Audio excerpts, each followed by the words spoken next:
Well, housing is one of the hottest election topics this year as house prices continue to rise, immigration increases demand and social housing supply struggles to keep up.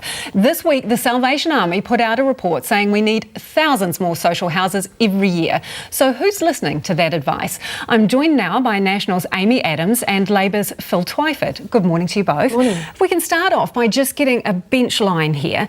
Do you believe a safe, dry house is a human right, Mr. Twyford? Yes. Categorically? Yes.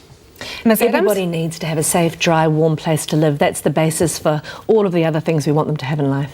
OK, so in terms of social housing, how much social housing does the government need over the next 10 years to make sure people have access to that right? Well, interestingly enough, the number that the Salvation Army ended up with in their report of needing to build around 2,000 more a year, we agree with. That's the plan we've committed to.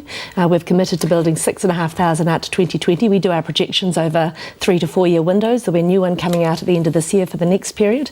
So we are committed to and are building that figure of 2,000 a year that they've indicated is what's needed. Well, the thing with that figure, that was the absolute bare minimum, they said, and it was 2,000 to 2,500. And I think by your calculations, you're building about 1,889 a year? Well, look, we're going to be building 6,400 over the period out to 2020. We've built but you're a few still of those. short, I suppose. Well, that's not the point. According to their calculations, you're still short. No, well, look, I disagree with that. I think actually that our figures, we've done our own modelling, they're very robust. We've gone through all of the projections. Some of the assumptions underlying the Salvation Army numbers we wouldn't necessarily agree with. But look, broadly, they've said you need around 2,000 extra a year. We're going to be building 2,000 extra a year over the next 3 years. And as I said, our projections for the years after that will be coming out. That's right. Look, we don't do projections over 10 years. We review them every year over a 4-year window. OK, let's find out. So we've got the next one will be coming out. Let's find out what Mr. Twyford's offering in terms of social housing per year. How many will Labor build? So we've said we'll stop National's State House sell-off and we will build enough to deliver a net increase of at least 1,000 a year every year until demand is met, and we expect to be much more ambitious than that. But Lisa, let's talk about what's happened over the last 9 years, because under Amy's government there has been a net reduction in the number of state houses of 5,000. When you factor in community provided houses, that reduction is 3,000. That's why Amy's spending $140,000 a day putting people up in motels. Labor says those numbers are just not true, Phil. They are. They're your numbers, Amy. No, look, they come from your office. There were 67,500 houses. There's now 66,300. So, yep, there's 1,200 less, and we can talk about why that is. But interestingly enough, Phil, over the same period, we're providing right now 2,000 more IRRS places than when we took over from your government. Yeah, but you've budgeted extra subsidies, Amy, but you don't have enough houses to put people in. There are only 63,000 people living in subsidised houses because you've sold off so many houses, you can't even use the 67,000 subsidies that you've budgeted. That's why the Salvation Army says we've got the worst homelessness in living memory. That's why Yale University says we have the worst rate of homelessness in the Western world. Those numbers are quite wrong. You quote them shamelessly. It's incredible. The Yale report said quite clearly you can't compare country to country because the way New Zealand measures its homeless numbers is quite different to anywhere else in the world. They ranked us number one for homelessness, Amy. They said themselves, if New Zealand measured its homelessness the same way Japan did, then we'd be one of the best. All right, there's a couple of things I want to raise here. You are saying that National has cut state houses, they're not doing enough. You're saying 1,000 houses net increase, but you're not promising enough either, because the Salvation Army has clearly stated 2,500 houses will only keep us at the same level of homelessness we have. So you're not doing enough either. We've said as a bare minimum, and we expect to do more. But bear in mind, we're also going to build 100,000 affordable homes. How many? No, we'll talk about affordable homes soon. We're talking about social housing now. So how many more can you commit to? Well, I'm not going to make up numbers on the show this morning, Lisa, but we've said a minimum of 1,000. We've said we'll be more ambitious than that. We are committed to increasing the stock of state and community housing. You do have to have a policy on it, and that involves projections. So what are you basing your 1,000 houses on? What projections are you using to tell you that that's enough? So we've looked at very similar projections to the Salvation Army's. In fact, we've spoken extensively with the Salvation Army about this, and we've said that we're going to commit to increasing the stock by a minimum of 1,000 a year, and we expect to do a lot more than that. Amy's overseen a massive reduction in the amount of state housing. But Phil, the fact remains we've committed to double that. So we're committed to and are in the process of building a net increase in the number of social houses over the next 3 years of 2,000 a year every year. But that's what the minimum Can the I just Salvation ask- Amy, you've had You're only half 9 of years. that. You've had 9 years. And now to put out a press release before the election saying you're promising to build all these houses after you've spent the last 9 years selling state houses off, Phil, the country deserves better than Phil, that. that commitment was made December last year. We put it out December every year. We'll put out another one December of this year. And as I've said, what you've seen under us is better quality stock, better configured, newer, more money on maintenance, more money on upgrades. When we took over from the Labor government, we had rundown stock. We had stock that hadn't had any money spent on it, that wasn't warm, that wasn't dry. And we've Rubbish. spent $500 million a year upgrading the quality of that stock and making sure we have the right houses in the right place with far better tenant services than we ever You've provided. been selling them off and you've run down Housing New Well, let's Zealand. talk about that. It's a glorified property management agency. No, let's talk You've about stripped that. all So the Phil's functions made that out of comment it. several So he times, said you're let's talk 5,000 about it. houses short. Well, he's Salvation absolutely Army wrong. says No, that you've they're her dropped... numbers. Just a minute, Mr Twyford. The Salvation Army says that you've dropped in stock by around 2,000 houses since... lowest levels since 2005, they're saying. Well, our numbers are that we're about 1,200 below when we took over government. But what I will say to you is that when we've removed houses, it's been for a number of reasons. We've taken houses down because there've been earthquake damage. We take them down because they're significantly meth contaminated. But it's not getting better, though, is it? The net growth is not getting better, and you are putting people up in motels. You're putting people up in motels. But let's talk about that. So first of all, we have to look at the number of people who are on the social housing register. Interestingly enough, if you look at the number of individuals on the social housing register, it is the same level now almost to the single individual as it was in 2006. There were 15,900 individuals. That's not an accurate measure of need. And there were 15,900 now. It's almost impossible to get on the waiting list. What we've seen now is a very similar level of need. We are increasing the stock 2,000 net every year, double what Labor is promising. But at the same time, we're also increasing the quality of the stock. We're improving the tenancy services surrounding it. And we're making sure there's a much more diverse range of providers. One thing the Salvation Army did say is that actually government doesn't have to be the owner of all these houses. It works well if you have a range of providers, and that's what the national government numbers still have to increase. And we're promising double what Labor is promising. But by Salvation Army's estimates, and by our best guess, there's around 40,000 people who are homeless in New Zealand. And the Salvation Army has said categorically, if you only build 2,000 to 2,500 houses, you are committing us to the same level of homelessness. Are you happy with that? Can you tolerate that level of homelessness? Well, first of all, we don't accept the 40,000 figure. So the number that came out of the deprivation study don't have a number, though. Yes, we do. We have a number that came out. It's the official government definition of homelessness. There are 41,000 people. That. The number that came out of the deprivation study showed that there are around 4,200 who are classed as rough sleepers or homeless. And as I say, that number we're absolutely working on. What we have is for the first time ever a dedicated program dealing with I want to establish what level of homelessness you are happy to tolerate, because 2,500 houses will just keep us where we are. Well, we don't agree that it will just keep us where we are, but let me say this, I don't accept any level of homelessness. We want to see every New Zealander in safe, secure housing. That's why our program isn't just about building real estate, it's about working with tenants on the underlying issues to make sure that they can move out of that pattern. Those homeless numbers, how many are Labor prepared to tolerate? We're committed to a New Zealand strategy to end homelessness. That will be the goal of our government. Over what period of time are you going to do that? I would expect over 2 terms we could end homelessness in New Zealand. It's not just about building emergency housing. You know, Amy promised... Hang on just a minute. So you accept there's 40,000, don't you? 41,000 actually, according to the government's own official definition of homelessness. And you would house all of them over 2 terms, 6 years. Is that the commitment you're making? It's not just about building emergency housing, Lisa. It's about the entire housing spectrum. We need to build more state houses. We need the emergency housing. This is really important, Mr Twyford. It's very important. You've just said 41,000 you accept are homeless. You will tolerate zero homelessness, and 2 terms you reckon is the period of time I think that's a reasonable period of time to do it. But it's about building more state houses, not selling them off. It's about delivering the emergency housing. Amy promised 1,400 extra emergency housing beds 9 months ago. She's delivered only about 300 of those extra beds. That's why Tupui Marae and South Auckland have opened their doors to the homeless for the 2nd winter in a row. With housing that we've provided, Mr Twyford, so Tupui Marae are part of our program. We have provided them with units on the site to make that, and we've provided them with funding to run those Amy, it's not something to be proud of that people are living in cars and garages and the Marae are having to house the homeless. That's not an achievement, Amy. If you're going to talk over me over the whole debate, it's not going to be very constructive. This is something that was a problem right through Labor's term. I can point to any number of media reports through 2004 and 2005 have, where they were being turned away by the Salvation Army, by Monte Cecilia. But you're in government These problems now. are not new. You're in That's government right. now, so and we that's want to talk why about what you're our doing. plan is credible. Labor had 3 terms previously and did nothing about chronic homelessness Why and do you short-term housing. think- We have created the first ever fully funded program for both short-term housing, transitional housing, and dedicated funding. But you haven't built the houses. We're coming up to a break, and I just want to get this clear. Long-term chronic homelessness. Why are we buying more motels? You've said recently that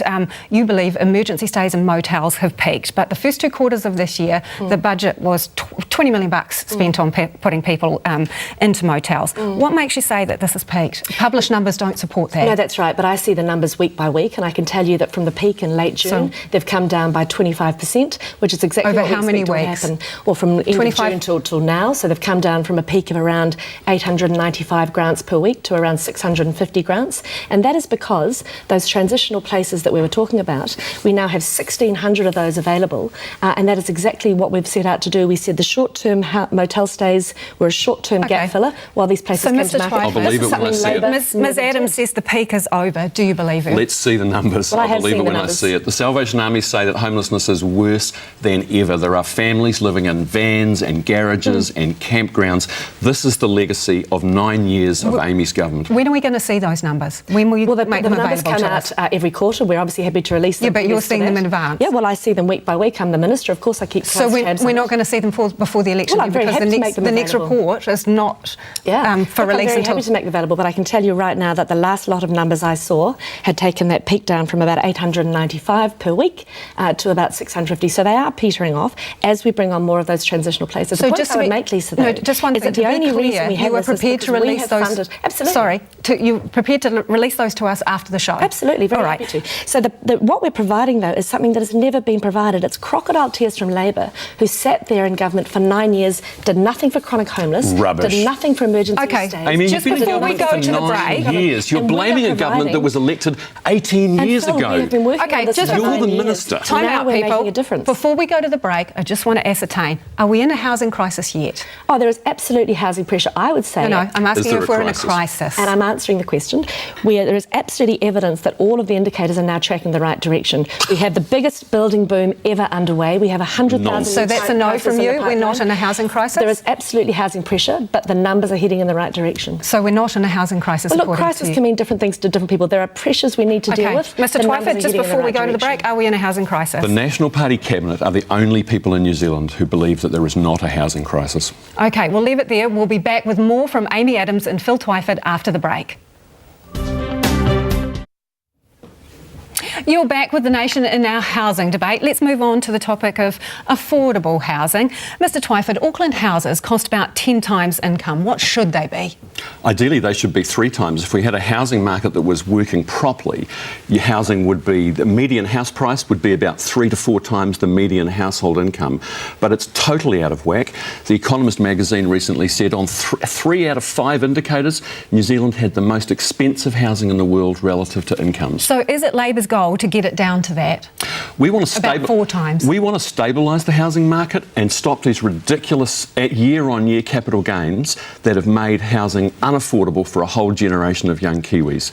And we're But in essence, you're going to drop the value of houses if you want them to be 4 times the price of the average income. Well, we're going to build through Kiwi Build. We're going to build 100,000 affordable homes. To Kiwi Build in a that will moment. I make just want to talk to housing you about the affordable price. for young Kiwi families. That's our policy. Well, do you need a capital gains tax to get that threshold down to where you'd want it to be? Well, we are going to shift the goalposts by taxing speculators. So under our plan, Yeah, that's if the bright a line. speculator sells within 5 years, I'm asking you about capital gains, bit of a sensitive issue for Labor. So not a sensitive issue at all, but it's one they won't answer. If a speculator sells a house with a rental property within 5 years, they will pay income tax we know about the bright line. on the capital gain. What we don't know about is a capital gains tax. So do you think that you need a capital gains tax to get house prices down to the ratios that you think are right?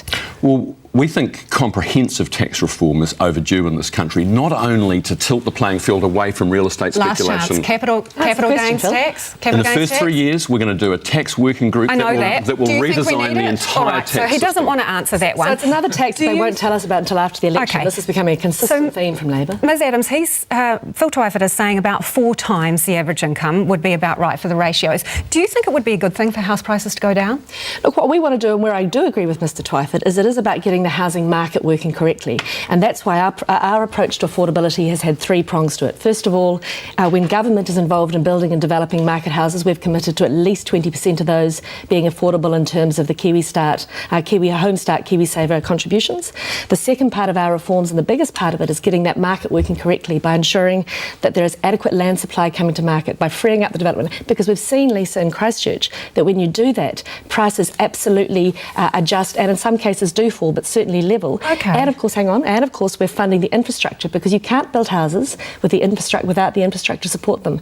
Now, we've committed $1.6 billion to support that infrastructure. And then the final part around affordability is making sure that we have a strong economy, because if Kiwis have jobs, if they have good incomes, and if the economy is working well, then the interest rates So you've outlined sort of market measures, and obviously, but the thing is, between 2011 and 2016, the median house price in Auckland went up 70% according to Barfoot figures. Are you happy with that, or is that a failure because it was on your watch that happened? It's no doubt that there was a very overheated part of the Auckland housing market, but what's interesting is if you look at the... So that's a fail, is it? What I'm saying is that there was no doubt that in my view, went up too fast, too quickly, and that they had to slow down, and we've been working very hard. Now, the reason they did that... But your party was in charge of market kind of conditions that you're laying out. You've just laid them out before. Let's look at that. So actually, if you look at it went up 70%. So is that a fail? Okay, so let's look at 2 things of that. First of all, the 9 years under the last Labour government, house prices... I'm asking you about your tenure. I'm interested in your tenure, because that's what you can The control. comparison, though, is 100% under the last Labour government to around 57% under us. What I'm saying to you is that the biggest indicator of what drives those prices up is land use regulation. Right of reply now, when we have wanted... he had a lot longer to answer this question. When we've wanted to reform the RMA, to address land use regulation, to bring on legislation for areas like Point England and Three Kings, every time Labour has opposed it. So they talk a good game about working the housing market, and they oppose every single reform that addresses it. Mr Twyford, you're blocking reforms to make housing more affordable. How are we blocking them, Lisa? You've voted against every RMA reform. You've voted against Point England. You've voted against Three Kings. You've opposed the urban development strategy. Amy's party has been blaming the RMA for the last 10 years for expensive housing. They've done nothing effective in 9 years in government to reform the RMA.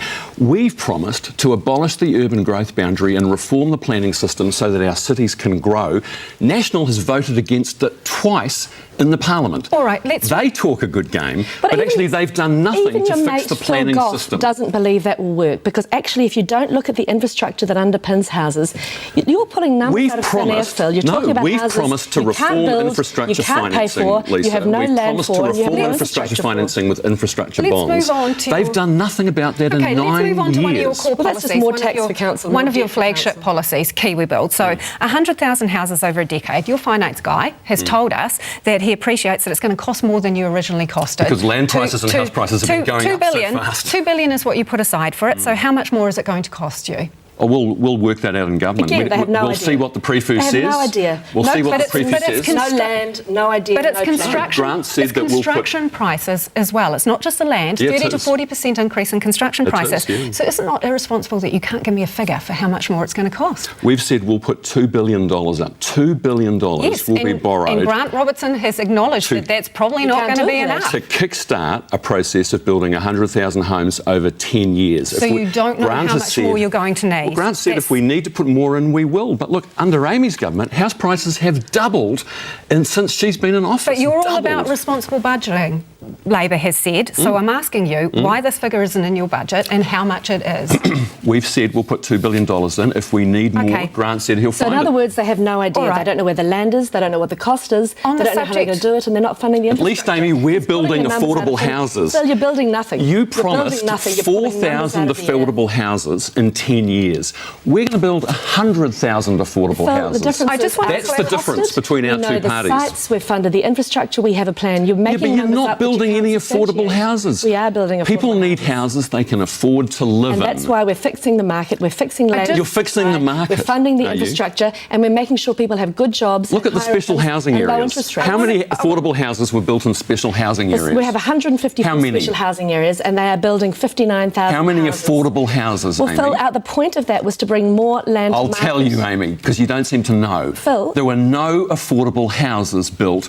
You're too embarrassed Phil? to count them and tell Well, at the people. moment, Phil, I'm not able to get a word in edgewise because you're talking over the top of me. What I'm saying to you is that special housing areas were part of our plan, again, that you opposed, to bring more land to market for development because They the didn't fastest result way- in any affordable houses. Give her a right of The reply. fastest way to address affordability is to increase the amount of land coming to market. You only have to look at Christchurch. I know Phil doesn't get out of And Auckland how's often. that working, Amy? In Christchurch, when we freed up land supply post-earthquake and we legislated to make large areas of land available for land development, we saw house prices come back sharply. In fact, the All right, press has had we're headlines running out of recently time. a housing glut now. I want to clarify two things. You know that there's a shortfall of about 40,000 houses in New Zealand, in Auckland alone. We've On got to Nationals build. Watch. We've got to build about 17,000 a year now with population growth. So in the past 9 years, under the national government, ballpark, how many houses have you built in Auckland? Well, the government is not building it. The government is fixing the market. What we Well, know, how many have Lisa, been- how many have well, been what we know, built? Lisa, Because is there you're has fixing the been market, there so- has been 20% year-on-year growth in the construction sector across New Zealand. And I would argue the construction last year sector